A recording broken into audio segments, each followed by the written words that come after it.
It has been 1 year since Hamas launched the brutal terror attack on Israel, which resulted in thousands of casualties, kidnappings, rapes, beheadings, and torture. But during her disastrous 60 Minutes interview, Kamala wouldn't even say whether Israeli Prime Minister Netanyahu is an ally of our country. Here with reaction, Texas Senator Ted Cruz. Senator, this is the equivalent of America, based on their population, losing 40,000 Americans in a day. They are now fighting a four-front war, taking in ballistic missiles from the Iranians even. My question is, what part of murder, rape, kidnapping, torture, and beheading does Kamala Harris not understand? Well, unfortunately, Kamala Harris and Joe Biden and much of today's Democrat Party are on the wrong side of the issue. 1 year ago today was one of the darkest days in world history. It was the single largest mass murder of Jews in a day since the Holocaust. 1,200 Israelis murdered, 251 taken hostage, women and little girls raped as a weapon of terror.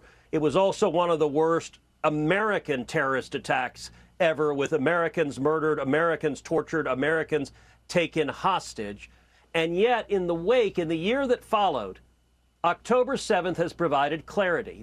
I don't think there is gray or ambiguity on this. This is a battle between good and evil, and it is a choice of where do you stand? Do you stand with Israel, or do you stand with Hamas and Hezbollah and the terrorists?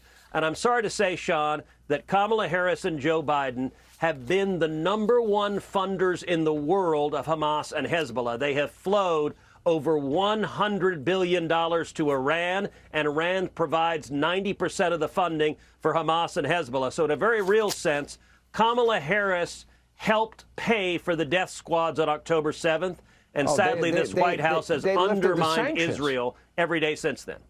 Yes, they made Iran refused to enforce the oil sanctions. And for you taking this stand, they're going to dump $200 million on your head. They're trying so hard to get you out of the Senate, Senator.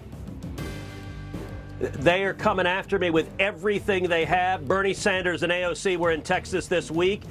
AOC said if we flip Texas, we transform the country for a generation. Please come to tedcruz.org. Right now, I need your help, tedcruz.org. They're spending $100 million trying to beat me.